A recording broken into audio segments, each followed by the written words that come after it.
All of you. आज हम लोग पढ़ने वाले हैं कंट्रोल एंड कोऑर्डिनेशन, जो कि स्टैंडर्ड 10th का एक बहुत ही इम्पोर्टेंट चैप्टर है।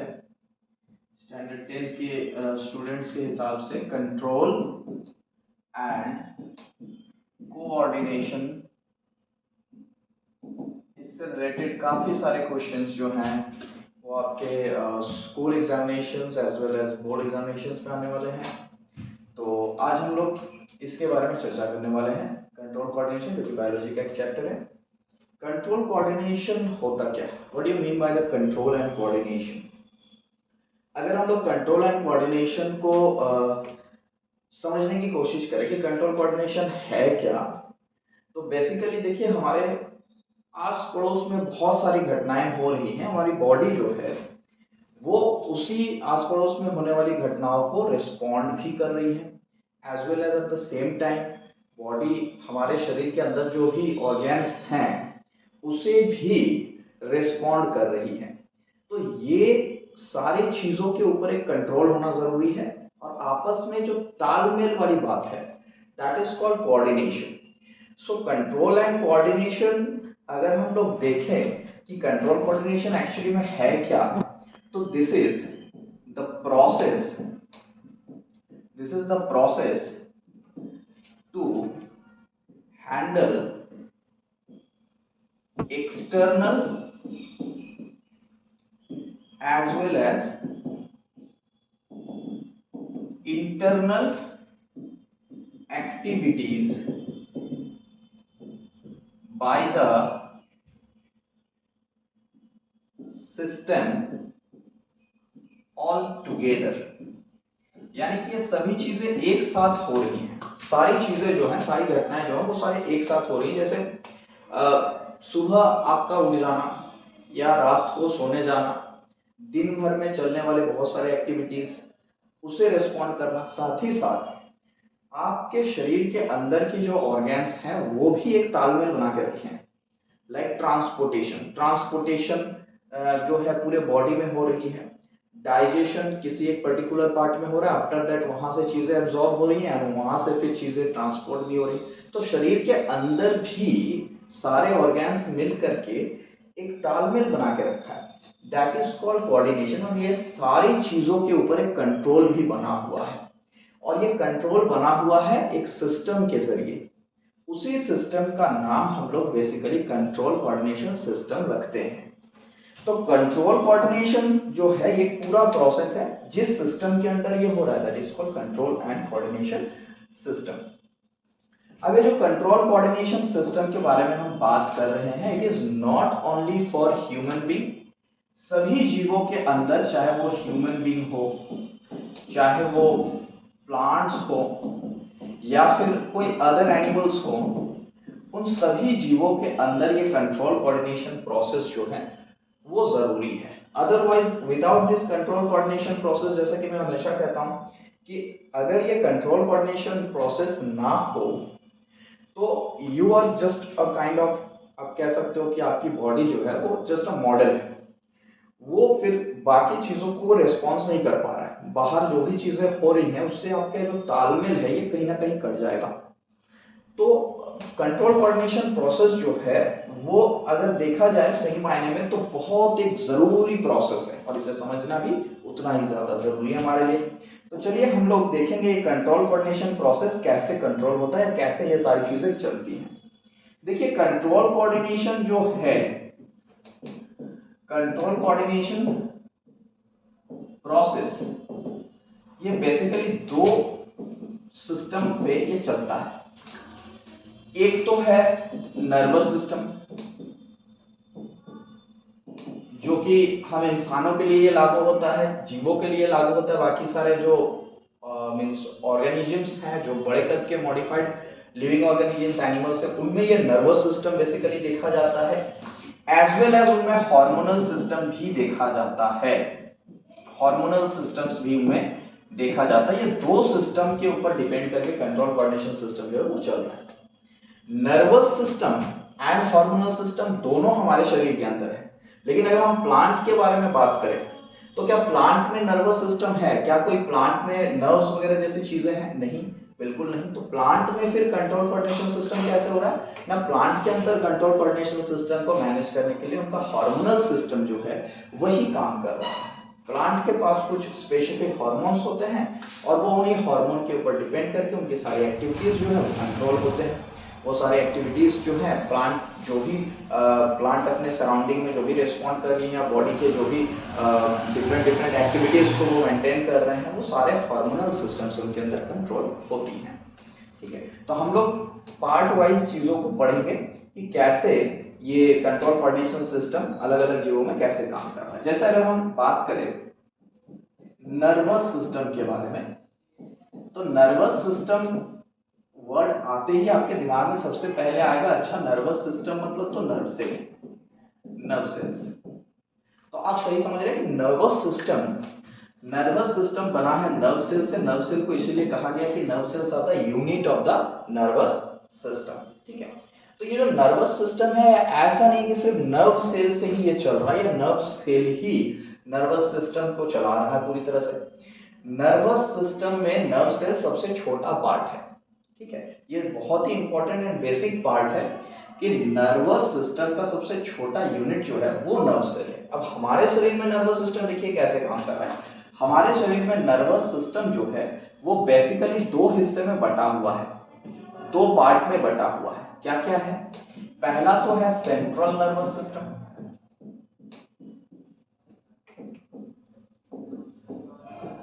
और दूसरा है पेरिफेरल नर्वस सिस्टम। इसे हम शॉर्ट में सीएनएस और इसे हम शॉर्ट में पीएनएस भी कहते हैं। सेंट्रल नर्वस सिस्टम को सीएनएस कह देंगे और पेरिफेरल नर्वस सिस्टम को पीएनएस कह देंगे। कैसे याद रखेंगे central nervous system, peripheral nervous system? बहुत ही बेसिक सी चीज है। सेंट्रल मतलब बॉडी के सेंटर में होने वाली चीज है, जिसे हम बेसिकली मानेंगे कि बॉडी का एकदम जो एक्सियल पोजीशन है, सेंटर पोजीशन है, वहां जो सिस्टम मौजूद है that is called central nervous system. Peripheral nervous system मतलब बाकी पूरी बॉडी में जो फैली हुई सिस्टम है that is called peripheral nervous system. तो सेंट्रल नर्वस सिस्टम का मतलब क्या हो गया, सेंट्रल नर्वस सिस्टम जो है, जो दैट अगर हम लोग मान लें कि this is a human being, तो ह्यूमन बीइंग की ये जो ब्रेन है, ये जो पार्ट है, और ब्रेन से लगा हुआ जो ये बीच वाला पार्ट है, that is stands for central nervous system. ये दो चीजों के ऊपर बेस करके बना हुआ है। सेंट्रल नर्वस सिस्टम के कंपोनेंट अगर आपसे पूछे तो आप बता पाओगे कि brain and spinal cord are the parts of central nervous system. तो सेंट्रल नर्वस सिस्टम जो है वो ब्रेन एंड स्पाइनल कॉर्ड से बना हुआ है। इसकी जो कंपोनेंट्स है वो ब्रेन एंड स्पाइनल कॉर्ड है। जबकि अगर हम बात करें पेरिफेरल नर्वस सिस्टम क्या है, what is peripheral nervous system, तो बॉडी की जो बाकी वाला पार्ट है, जो बाहर वाला हिस्सा, मींस आपके बॉडी से जो बाहर की तरफ जो हिस्से निकल रहे, मींस स्पाइनल कॉर्ड या फिर स्पाइनल कॉर्ड के जो अगल बगल वाले जो हिस्से हैं, ठीक है, बाकी आपके हाथ पैर वगैरह जो भी चीजें, ये पेरिफेरल चीजें हो गए। ठीक है, तो ये पेरिफेरल, इसके सराउंडिंग वाली जो भी चीजें हैं, पेरिफेरल जो चीजें हैं जो सेंटर से हटके है, that is peripheral nervous system. और इसके अंडर पेरिफेरल नर्वस सिस्टम के अंदर क्या आता है, पेरिफेरल नर्वस सिस्टम के अंदर आ जाता है सारे नर्व सेल्स। नर्व सेल्स आ जाते हैं। पेरिफेरल नर्वस सिस्टम किस चीज से बना हुआ है ना, नर्व सेल से बना हुआ है। इसे आप न्यूरॉन्स भी कहते हो, नर्व सेल से या फिर न्यूरॉन से बना हुआ है। तो सेंट्रल नर्वस सिस्टम जो कि ब्रेन एंड स्पाइनल कॉर्ड, जो कि सेंटर एकदम एक्सियल पोजीशन जो आप देख रहे हो वहां मौजूद है, that is called CNS, central nervous system. And इसके अगल बगल जो भी चीजें हैं that is peripheral nervous system, जो कि नर्व सेल से या फिर न्यूरॉन से बना हुआ है। ठीक है, चलिए अब हम लोग इसको आगे एक्सप्लेन करते हैं। सबसे पहले हम लोग नर्व सेल या न्यूरॉन को समझते हैं। न्यूरॉन, जिसे आप अभी अभी समझे कि this is the basic unit of our nervous system. Nervous system का बेसिक यूनिट जो है वो न्यूरॉन है। इसे आप ऐसे समझो कि आपने घर में एक नया घर बनाया, आपने उसमें सारे इलेक्ट्रिक अप्लायंसेस आपने लाए, सारी चीजें आपने, ट्यूब पंखा सारा चीज आपने लगाया, बट उसमें आपने वायरिंग नहीं की, तो क्या वो सारी चीजें चल पाएंगी? ऑब्वियसली नहीं चल पाएंगी। तो वायरिंग का जो काम है वो जो उसे कनेक्ट करने की जो काम होती है, कनेक्टिविटी जो होती है, वो कौन दे रहा है? वो दे रहा है आपको न्यूरॉन। और वो जो अप्लायंसेस की हम बात कर रहे थे, they are our the other parts of the nervous system like brain, spinal cord, ये पार्ट हैं, ठीक है। तो न्यूरॉन को अगर हम बांटना चाहें, डिवाइड करना चाहें on the basis of their origin, कि वो जो जिस जगह से निकले हैं या बने हैं उसके हिसाब से अगर हम उसे बांटना चाहे ओरिजिन के हिसाब से, तो उसके हिसाब से हम बांट सकते हैं। नेक्स्ट हम लोग उसे फंक्शन के हिसाब से भी बांट सकते हैं, फंक्शन के हिसाब से भी बांट सकते हैं। ओरिजिन के हिसाब से जब आप इसे बांटते हैं, ओरिजिन के हिसाब से जब आप इसको बांटते हो कि कहाँ से वो बना है, तो ये दो चीज जगह से बनती है, दो जगह से निकलती है। एक तो ब्रेन से निकलती है, दूसरा स्पाइनल कॉर्ड से निकलती है। तो ब्रेन से निकलती है तो मतलब ब्रेन इसका न्यूरॉन का एक क्लासिफिकेशन नहीं हुआ, ये ब्रेन इसकी ओरिजिन पॉइंट हुई। ब्रेन से निकलने वाला जो स्पाइनल कॉर्ड है उसका नाम आप लेना। ब्रेन से निकलने वाले स्पाइनल कॉर्ड को हम क्या कहेंगे? That is called cranial nerve. Cranial nerves brain से निकलने वाले नर्व सेल्स को कहते हैं, और स्पाइनल कॉर्ड से निकलने वाला जो भी नर्व सेल होगा that is called spinal nerves, ठीक है। तो ये इसकी उत्पत्ति स्थल है, this is the origin point. Brain and spinal cords are the origin point. यहाँ से निकलने वाले जो नर्व सेल्स हैं उन्हें आपको याद रखना है कि बाय द ओरिजिन अगर हम देखें कि वो कहाँ से बनते हैं, तो उसके हिसाब से वो दो हिस्से में बटे हुए हैं, cranial nerve cells and spinal nerve cells. Function के हिसाब से अगर हम लोग इसको डिस्क्राइब करने की कोशिश करें कि भाई फंक्शन के हिसाब से ये कैसे बांटे जाएंगे, फंक्शन के हिसाब से अगर आप इसको बांटने की कोशिश करो, तो on the basis of the function nerve cells को हम तीन हिसाब से बांट सकते हैं: sensory nerve cells, motor and relay. तो ये तीन टाइप हैं, sensory, motor and relay. Sensory nerve, motor nerve and relay, या फिर आप इसे sensory neuron, motor neuron and relay neuron भी कह सकते हैं, ठीक है।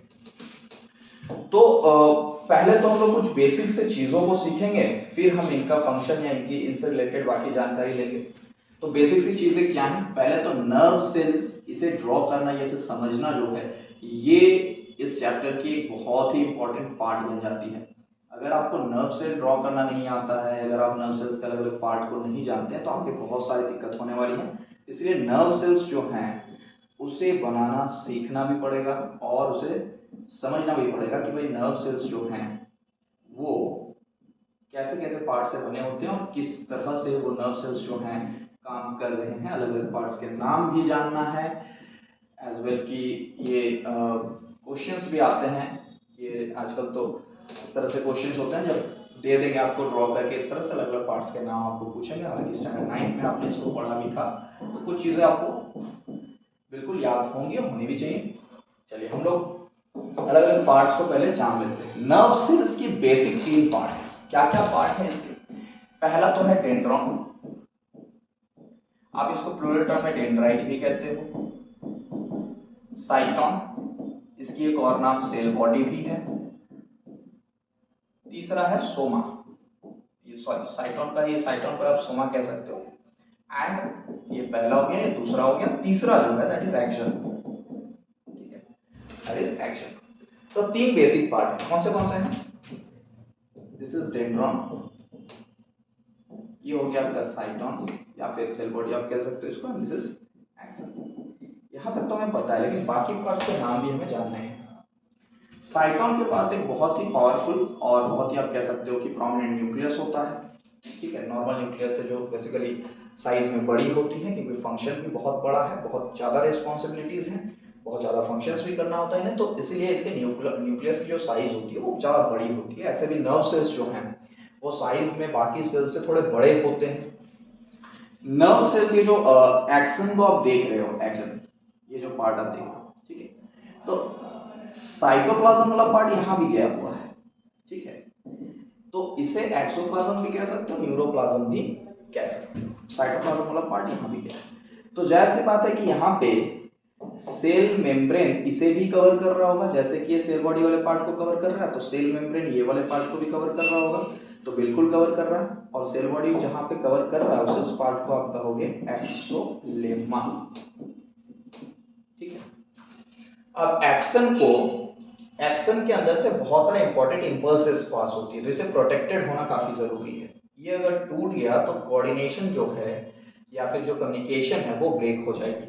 तो इसे प्रोटेक्ट करने के लिए हमारे पास एक एक्स्ट्रा प्रोटेक्टिव सेल भी मौजूद होता है हमारे एक्सन्स के ऊपर, and that is called Schwann cells. दो स्वान सेल्स के बीच में जो गैप होती है इसे नॉट्स ऑफ रेनवियर कहा जाता है, जो कि इंपल्सेस को सही सलामत एक सेल से दूसरे, एक एक्शन पार्ट से दूसरे एक्शन पार्ट्स में पहुंचाते हैं। जो हीट या गर्मी होती है वो भी इस जगह से एब्जॉर्ब हो जाती है। नेक्स्ट जो सबसे बॉटम वाला पार्ट है आपके एक्शन का, इसे हम लोग एक्शन टर्मिनल कहते हैं। एक्शन टर्मिनल में पाए जाने वाला जो ये छोटे इस तरह के आप स्ट्रक्चर्स देख रहे हो, they are the sac like structures, इसे हम लोग आगे डिस्क्राइब भी करेंगे। They are called synaptic knobs, उसे साइनेप्टिक नॉब्स कहा जाता है। ठीक है,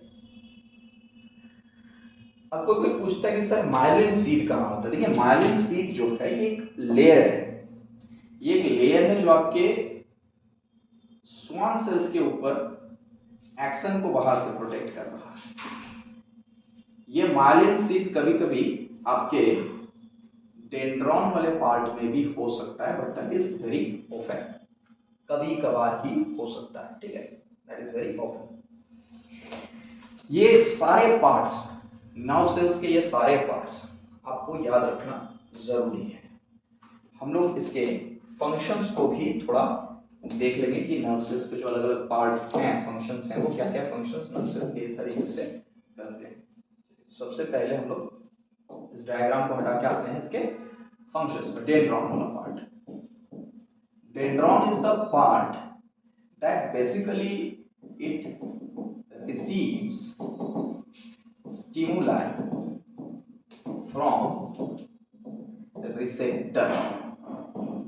ये रिसेप्टर से क्या करता है, स्टिमुलाई को रिसीव करता है। अब यहाँ पे मैंने एक वर्ड लिखा है रिसेप्टर, एक और वर्ड दिया स्टिमुलाई। स्टिमुलाई आपको पता होना चाहिए, स्टिमुलाई हम लोग किसको कह रहे हैं यहाँ पे। Stimuli all the external information, सारे जो बाहर से इंफॉर्मेशंस आ रहे हैं वो सारे एक्सटर्नल इंफॉर्मेशंस को हम लोग जनरली स्टिमुलाई कह रहे हैं। अभी जो स्टिमुलाई वाले इंफॉर्मेशंस हैं, एक्सटर्नल इंफॉर्मेशन आप जिसको कह रहे हो, ये क्या हो सकता है, बाहर से जो भी चीजें आपके अंदर शरीर के अंदर जा रही हैं, like it may be the light, it may be the sound, it may be the food, मतलब जितने भी बाहर से जो भी चीजें आ रही हैं आपके अंदर, वो सारी चीजें स्टिमुलाई होती हैं। तो सर रिसेप्टर क्या होता है, व्हाट इज रिसेप्टर? रिसेप्टर हमारे ऑर्गेन्स होते हैं, रिसेप्टर हमारे सेल्स भी हो सकते हैं, रिसेप्टर हमारा कोई बॉडी का ऐसा स्पेशल पार्ट भी हो सकता है। रिसेप्टर वो सारी जगह है, वो सारे साइट्स हैं जिसके थ्रू सारे स्टिमुलाई आपके बॉडी के अंदर आ सकती हैं। अलग अलग स्टिमुलाई अलग अलग जगह के अलग अलग रिसेप्टर से आपके बॉडी के अंदर आती है।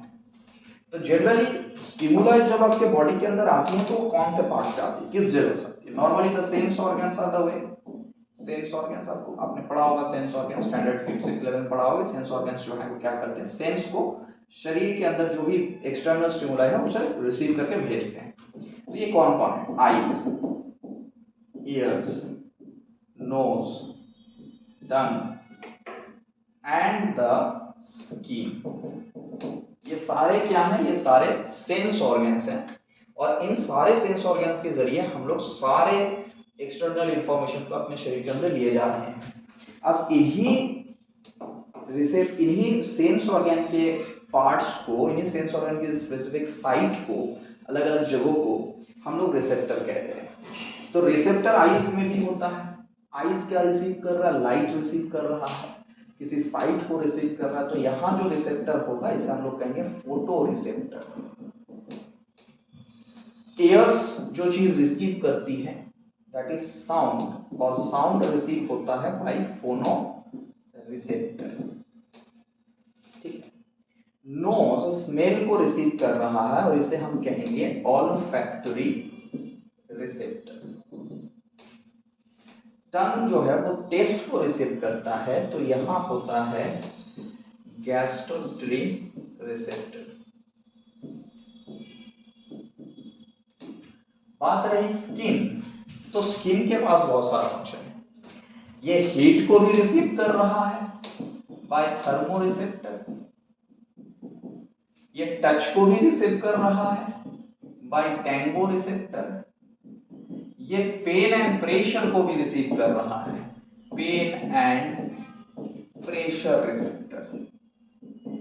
तो अलग अलग स्किन के अलग अलग लेयर्स एंड साइट्स में ये सारी चीजें मौजूद हैं। तो रिसेप्टर्स बेसिकली हमारे सेंस ऑर्गन के वो साइट्स हैं, वो जगह हैं जहां से हम एक्सटर्नल इंफॉर्मेशंस को रिसीव किए जा रहे हैं। They are all are called the receptors. तो रिसेप्टर के साथ अटैच कौन होता है? रिसेप्टर के साथ अटैच है आपकी डेंड्राइट्स। ठीक है, डेंड्राइट्स वाला जो पार्ट है वो बेसिकली क्या है? डेंड्राइट्स वाला पार्ट जो है वो आपके रिसेप्टर के साथ अटैच है। तो रिसेप्टर जो भी चीजें रिसीव करती है वो सीधा इंफॉर्मेशन किसे भेज दे रहा है?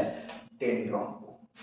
अब डेंड्रॉन को वो इंफॉर्मेशन मिल गया, डेंड्रॉन को एक्सटर्नल इंफॉर्मेशन या फिर स्टिमुलाई ये चीजें इसे मिल गई। ये अब इस इंफॉर्मेशन को कहां पास करता है? आपके सेल बॉडी में, यानी कि साइटोन या सोमा वाले हिस्से में। तो साइटोन के अंदर जब ये इंफॉर्मेशन आ गया, स्टिमुलाई ऑलरेडी पहुंच गया, तो साइटन में एक तरह की केमिकल चेंजेस होती हैं और due to this chemical changes cyton इन्हीं स्टिमुलाई को एक रफ्तार देने के लिए, तेज करने के लिए इसे बना देता है इलेक्ट्रिक इंपल्सेस। यानी कि यहाँ पे फॉर्म्स हो जाती हैं कुछ स्पेशल टाइप के आयंस की, जो इलेक्ट्रिक करंट के वजह से, मींस इलेक्ट्रिक करंट के रफ्तार से, इंपल्सेस जिसे आप कहते हो, इलेक्ट्रिक करंट मतलब इंपल्सेस के रफ्तार से वो तैयार रहता है आगे बहने को और बहा के उसे ले जाता है कौन? एक्शन। एक्शन क्या करता है? एक्शन इसी इंपल्सेस को सेल बॉडी से आगे ले जाता है। तो axon does what? Carry away impulses from cell body. तो इतना तो हमने समझ लिया कि स्टिमुलाई को रिसीव किया डेंड्रॉन ने, डेंड्रॉन ने भेजा इसे साइटोन को, साइटोन उसमें कुछ केमिकल चेंजेस वगैरह करवा के इंपल्सेस में कन्वर्ट कर दिया और इसे लेकर के कौन आया? एक्शन। तो सर ये तो एक न्यूरॉन में सीमित हो गया ना? ऐसी बात नहीं है, क्योंकि ये इंफॉर्मेशंस जो हैं, ये इंफॉर्मेशंस एक नर्व सेल से दूसरे नर्व सेल में ट्रांसफर होती है, दूसरे से तीसरे नर्व सेल्स में ट्रांसफर होती है, और आप कह सकते हो कि नर्व सेल्स का एक चेन सा, एक नेटवर्क सा बना हुआ हमारे शरीर के अंदर। और ये सारे जो इंपल्सेस हैं, ये सारे जो इंफॉर्मेशंस है, वो कहाँ चली जाती हैं? ये सारे इंफॉर्मेशन से एक नर्व सेल से दूसरे, दूसरे से तीसरे, और इस तरह करते हुए ये पहुंच जाता है हमारा सेंट्रल नर्वस सिस्टम में, यानी कि ये पहुंच जाता है हमारे ब्रेन एंड स्पाइनल कॉर्ड में। पहले तो इंफॉर्मेशन आपके स्पाइनल कॉर्ड में पहुंचेगी, आप भी समझ रहे हैं, और उसके बाद वो कहाँ पहुंच जाएगा? वो इंफॉर्मेशन ब्रेन में पहुंच जाएगा। अब ब्रेन ये डिसाइड करता है कि इसे करना क्या है, इसे कौन सी एक्टिविटी को करना है, इसे आपके बॉडी के किस पार्ट को इसे स्टिमुलेट करना है, किस पार्ट को इसे जगाना है, कौन से हिस्से से रिस्पॉन्ड देना है। ब्रेन फिर यहाँ से रिस्पॉन्स वाला इंपल्स प्रोड्यूस करके देता है, और ऐसे इंपल्सेस जो हैं वो फिर हमारे बॉडी ऑर्गन्स में उस जगह में आ जाता है जिससे हम रिस्पॉन्ड कर सकते हैं या जिससे हम रिस्पॉन्ड करते हैं। ठीक है, so that is the basic thing about the nerve cell. अब अगर हम लोग नर्व सेल को फंक्शन के हिसाब से देखें तो सेंसरी नर्व सेल है। ये क्या करता है ना? It receive the stimuli from receptor, ये रिसेप्टर से स्टिमुलाई को रिसीव कर रहा है ऐसे nerve cell, and send it to CNS, ये सेंट्रल नर्वस सिस्टम की तरफ इंफॉर्मेशन को लेके जा रहा है। ठीक है, सेंट्रल नर्वस सिस्टम में जाने के बाद, इंफॉर्मेशन सेंट्रल नर्वस सिस्टम में जाने के बाद ऑब्वियसली सेंट्रल नर्वस सिस्टम में कोई रिस्पॉन्स प्रोड्यूस होगी, कोई इंपल्स प्रोड्यूस होगा, कोई डिसीजन लिया जाएगा कि भाई हमें इस स्टिमुलाई के खिलाफ ऐसा रिएक्शन करना है। तो फिर वो इंपल्सेस जो है वो बेसिकली वो इंपल्सेस मोटर न्यूरॉन के जरिए वो इंपल्सेस आपके बॉडी के उस जगह तक आता है। तो it carry away impulses from CNS and brings it to effector organ। effector organ कौन होते हैं? जहां से आप किसी चीज को रिस्पॉन्ड करते हो, जहां से आप किसी चीज को, जो जिस ऑर्गन से आप किसी चीज को मींस रिएक्ट कर रहे हो। जैसे कि आपने कोई अच्छा सा चीज देखा तो दैट इज रिसेप्टर ऑर्गन आपके लिए फिर आईज हो गया। आप उस चीज की प्रेज कर रहे हो through the mouth, through your voice, तो उस दौरान इफेक्टर ऑर्गन कौन हो गया? इफेक्टर ऑर्गन जो है वो हो गया आपकी माउथ, क्योंकि आप वहां से उसे रिस्पॉन्ड कर रहे हो। आपने कोई गर्म कप को आपने छुआ तो उंगली से या स्किन से आपने टच किया होगा, है ना? लेकिन जब आप हाथ हटाते हो तो पूरा का पूरा हाथ, यानी हैंड के मसल्स जो हैं वो पीछे की तरफ आपके हाथ को हटा रहे हैं, तो पूरा हाथ ही जब आपका हट रहा है तो effector organ it's your hand. ठीक है, तो सेंसरी नर्व सेल्स के काम होते हैं कि इंपल्सेस को वो ले जाएंगे सीएनएस की तरफ। सीएनएस डिसाइड करेगा कि भाई क्या रिस्पॉन्ड होनी चाहिए, और फिर वो रिस्पॉन्ड जो है वो लेके कौन आता है? Motor neuron. तो सर रिले न्यूरॉन का काम क्या है? देखिए, सेंसरी और मोटर न्यूरॉन के बीच का जो गैप है, यानी बीच का इनका जो कम्युनिकेशन है, इन दोनों के बीच का जो कम्युनिकेशन है, ये कम्युनिकेशन टूटना नहीं चाहिए। इसे रिले न्यूरॉन मेंटेन करता है। मतलब रिले न्यूरॉन सेंसरी न्यूरॉन की तरह भी काम कर रहा है, as well as at the time of the back, जब इंपल्सेस बैक आ रही है इफेक्टर की तरफ, वो मोटर न्यूरॉन के जैसा भी काम कर रहा है। तो रिले न्यूरॉन वो पार्ट है जहां आपके सेंसरी एंड मोटर न्यूरॉन दोनों आपस में उस जगह को जोड़ रहे हैं, ज्वाइन कर रहे हैं, कम्युनिकेट कर रहे हैं।